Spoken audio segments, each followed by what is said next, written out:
అన్న నమస్తే, ఏం చేస్తుంటారు? నేను బిజినెస్ అన్నా. ఏం బిజినెస్ చేస్తుంటారు? Real estate. Real estate. మరి చంద్రబాబు నాయుడు గారు వచ్చిన తర్వాత రియల్ ఎస్టేట్ బాగుందంట. అసలుకి చంద్రబాబు వస్తే రైతులు నష్టపోతారు, రియల్ ఎస్టేట్ వాళ్ళు మాత్రం బాగుపడతారని ఒక వాదన అయితే ఉంది కదా, నిజమేనా? అది పచ్చి అబద్ధం. ఎందుకంటే బాబు గారు వస్తే బ్రహ్మాండంగా ఉంటుందని ప్రతి రైతు కూడా ఎంతో ఆశగా ఎదురు చూస్తున్నాడు. గత ప్రభుత్వంలో దోపిడీలు, దొంగతనాలు, దౌర్జన్యాలు, మారణకాండ హోమాలు జరిగినాయి.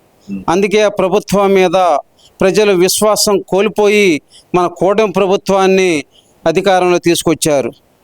అలా ఇప్పుడు ఏమి లేదంట, గడిచిన ప్రభుత్వమే బాగుంది, ఈ ప్రభుత్వం అసలు బాగాలేదని చెబుతున్నాడుగా మరి జగన్మోహన్ రెడ్డి. అయితే జగన్మోహన్ రెడ్డి ఒక చెంచా.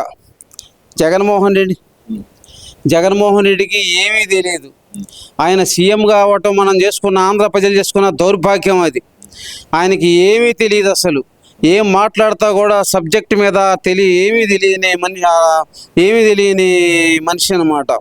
జగన్ గారి గురించి మనం చెప్పుకుంటాం వల్ల కూడా మనకి టైం వేస్టే. కానీ ఆయన పరిపాలన కానీ, ఆయన పద్ధతి కానీ, ఆయన పరిపాలనలో జరిగిన అంశాలు కానీ మనం అనుకుంటాం కూడా అవన్నీ వృధా అని నేను మనవి చేస్తున్నాను. ఎలా చెప్పగలరు మీరు? ఆయన ఉన్నప్పుడు పేదలందరికీ నేను డబ్బులు పనిచేశాను, చంద్రబాబు నాయుడు వచ్చి ఆ డబ్బులు ఇవ్వటం లేదు, పేదలను ఇంకా నిరుపేదలను చేశాడు తప్పితే వాళ్ళని బాగుపరిచింది ఏమి లేదంటున్నాడు కదా. మరి 9 లక్షల కోట్లు అప్పులు తీసుకొచ్చి 1,25,000 కోట్లు పంచి మిగిలిన 7,75,000 కోట్లు ఏం చేశారు? ప్రజలకు ఆయన చెప్పాలి, సమాధానం చెప్పాలి.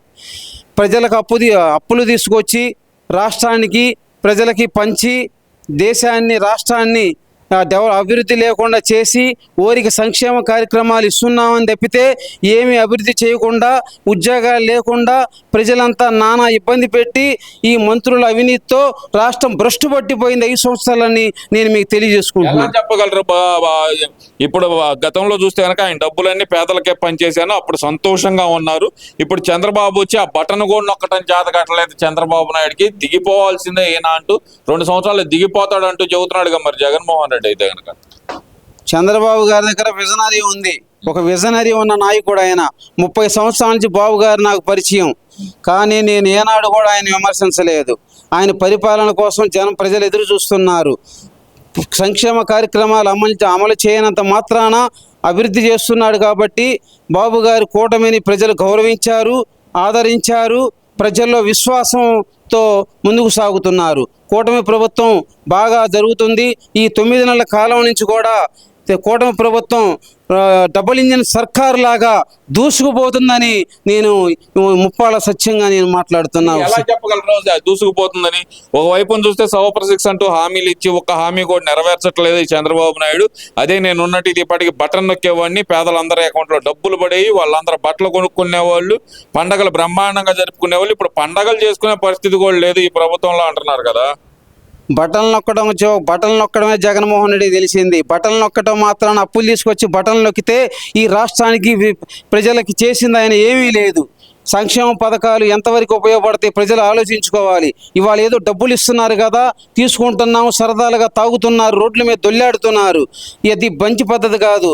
ప్రజల్ని బానిసల్లా కూర్చోబెట్టి ఏ పని చేయకుండా అసమర్థంగా పరిపాలన చేస్తూ ప్రజల్ని మోసం చేసి మంత్రులు, ఎమ్మెల్యేలు ఒక్కొక్కరు 1000 కోట్లు సంపాదించుకొని రాష్ట్రాన్ని దౌర్భాగ్య పరిస్థితిలో తీసుకొచ్చిన జగన్మోహన్ రెడ్డికి అసలు ముఖ్యమంత్రి చంద్రబాబు గారిని విమర్శించడం కానీ, ఈ రాష్ట్రానికి ముఖ్యమంత్రి కావడం కానీ ప్రజలు తీసుకున్న దౌర్భాగ్యం అది. ఎలా చెప్పగలరు? ఆయన అయితే కనుక చెబుతుంది ఏంటంటే ఇంకొక 2 సంవత్సరాలు కళ్ళు మూసుకోండి, మళ్ళీ నేనే ముఖ్యమంత్రిని అవుతాను, మీ సమస్యలన్నీ పరిష్కరించేస్తాను అంటున్నాడుగా మరి జగన్మోహన్ రెడ్డి.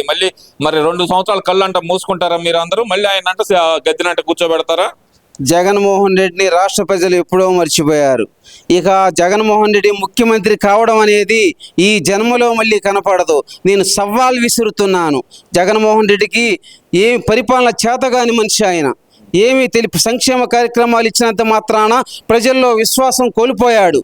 ప్రజల్లో ఒక మంచి అనేది లేకుండా చేసుకున్నాడు. ఈ దౌర్జన్యాలు, దోపిడీలతో రాష్ట్ర ప్రభుత్వాన్ని గాడిన పెట్టకుండా పరిపాలన చేసి ప్రజల్ని హింసించి రాజధాని రైతుల్ని మోసం చేసి వాళ్ళని ఎన్నో ఇబ్బందులు పెట్టి చివరికి దౌర్భాగ్య పరిస్థితుల్లో ప్రతిపక్ష హోదా కూడా లేకుండా నాశనం అయిపోయాడు జగన్మోహన్ రెడ్డి అని సవాల్ చేస్తున్నా. మళ్ళీ ఈసారి గట్టిగా చెబుతున్నాడు, ఈసారి అధికారంలోకి వచ్చేది మనమే, రాసి పెట్టుకోండి, జగన్ 2.0 అంటే ఏందో చూపించేస్తాను, ఒక్కొక్కళ్ళ లెక్కలు తేలుస్తాను అంటున్నాడు కదా. మరి ఈ లెక్కలు తేల్చే వ్యవహారంలో మీరైతే సపోర్ట్ చేస్తారా జగన్మోహన్ రెడ్డికి? అంటే సీఎం సీట్లో కూర్చోబెడతారా? జగన్మోహన్ రెడ్డి జనం ప్రజలు మర్చిపోయారు. జగన్మోహన్ రెడ్డి మళ్ళీ గెలవడం అనేది కళ్ళగానే మిగిలిపోతుంది. జగన్మోహన్ రెడ్డి మీద విశ్వాసం ప్రజల్లో విశ్వాసం లేదు. లేకపోతే మొన్న కనీసం 40 సీట్లన్నా వచ్చే ప్రతిపక్ష హోదా కూడా పోయేది కాదు. ఆయన మీద విశ్వాసం లేదు కాబట్టి ఆయన్ని ప్రతిపక్ష హోదా లేకుండా కూడా ప్రజలు ఆయన్ని అట్లా చేశారు. ఇప్పుడు ఇంకో విషయం కూడా తీసుకుందాం. మరి ఈ కూటమి సర్కార్ వచ్చింది, కూటమి సర్కార్ అసలు పేదలనే పట్టించుకోవట్లేదంట, అది వాస్తవమేనా? మరి అలాగే చూస్తే కనుక ఈ మధ్యకాలంలో అంబటి రాంబాబు కానీ వీళ్ళందరూ మాట్లాడుతున్నారు కదా, ప్రజల్ని మోసం చేసేస్తున్నాడు చంద్రబాబు నాయుడు, ఏదైతే సంక్షేమ పథకాలు ఇవ్వాల్సి వస్తుందని చెప్పి P4 అంటూ కొత్త పథకం అని చెప్పి ప్రజల్ని మోసం చేస్తున్నాడు అంటున్నారు కదా. మరి P4 కార్యక్రమం అనేది నేను ఈ మధ్యనే విన్నాను. అది త్వరలో అమలు కాబోతుంది. అది ఒక ప్రజలకి ఒక వరం లాంటిది. ప్రజలకు మేలు జరుగుతుందనే మన చంద్రబాబు గారు దాన్ని అమలు చేస్తున్నారు. ప్రజలకు మేలు జరిగే విషయాల్లో బాబు గారు ఎప్పుడు ముందు చూపుగానే ఉంటారని నేను డైనమిక్గా చెప్తున్నాను. ఓకే, చివరిగా ఒక ప్రశ్న. ఇప్పుడైతే కనుక జగన్మోహన్ రెడ్డి అన్నట్టు ఆయన్ని 3 సంవత్సరాల్లో సీఎం కుర్చీలో కూర్చోబెట్టరంటారా ప్రజలు?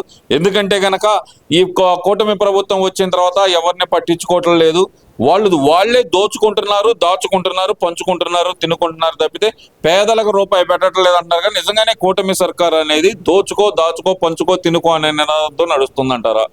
ఆ మాట జగన్మోహన్ రెడ్డికే వర్తిస్తుంది. ఎందుకంటే ఆయనే అనేవాడు ఆ మాట, దోచుకో, దాచుకో, తినుకో అని. అది మా బాబు గారికి అట్లాంటి అవసరం లేదు. ఎందుకంటే నీతి నిజాయితీలుగా రాష్ట్రాన్ని ఒక మంచి అభివృద్ధి రాష్ట్రంగా డెవలప్ చేసి ప్రజల్లో మంచి పేరు సంపాదించుకోవాలి.